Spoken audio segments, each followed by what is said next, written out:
One of the greatest illusions in human history is the belief that slavery has ended. Most people think of slavery as an old system, left in the past, associated with chains and whips. But some systems do not disappear. They only change form. That is exactly what we are talking about today. If you enjoy content that questions money, power, and how invisible systems really work, make sure to like the video and subscribe to the channel. Because what you are about to hear is not only about economics. It is the story of a system that affects your life every single day. In the past, it was easy to know you were a slave.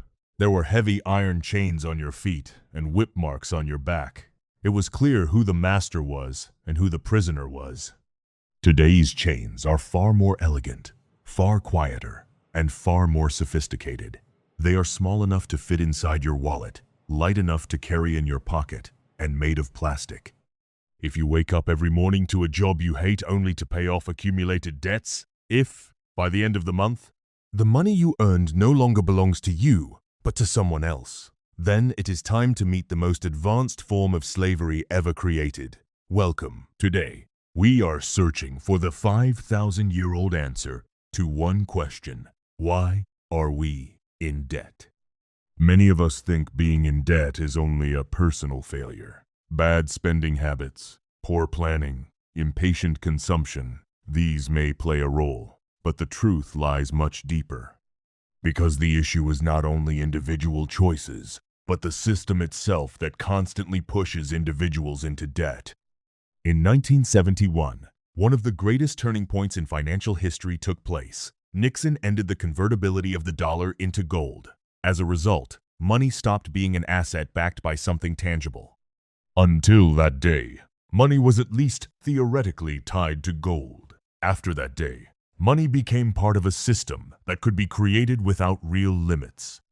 As we explained in detail in our documentary 1971, The Day Money Changed Forever, from that moment on, money increasingly became an IOU written against your future labor.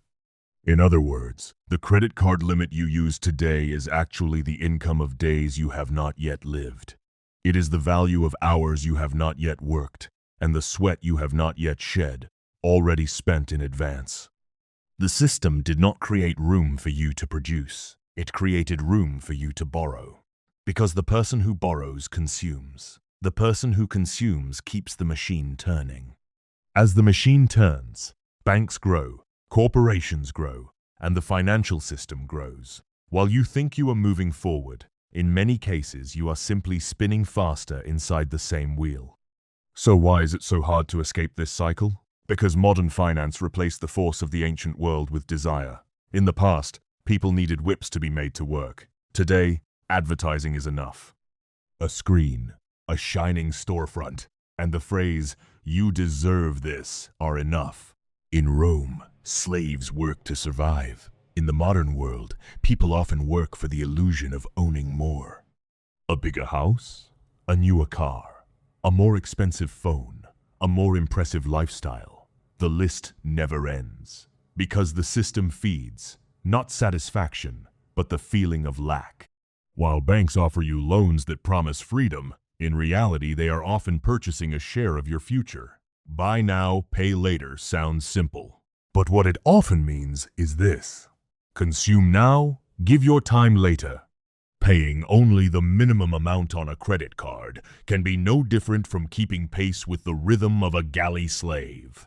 Starting over every month, constantly breathing, yet never reaching the shore, there seems to be movement, but no real progress. Debt does not only take your money, it steals your most valuable treasure, your time. More overtime, more stress, more dependency. People often think they are losing money, when in truth, what they are losing is years of their lives. So, is it possible to break these invisible chains? Yes. But it does not begin simply by earning more money. Because many people who earn more still carry the same chains. The solution begins with understanding the rules of the game. So if you have, as the Stoic philosopher Seneca said, Slavery is a condition of the soul. If you cannot erase the programming that tells you happiness comes through consumption, then even the highest salary in the world will not remove those chains. Income rises, dependency rises with it. The numbers grow, but freedom may not.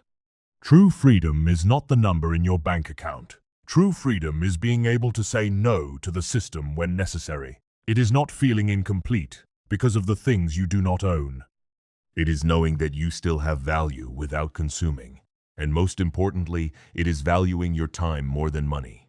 Remember this: the system wants to see you as valuable, only as much as you spend, and as loyal, only as much as you owe. Because an independent person is difficult to control, a person in debt is often silent. Now ask yourself honestly, do the things you own serve you, or are you sacrificing your life in order to own those things?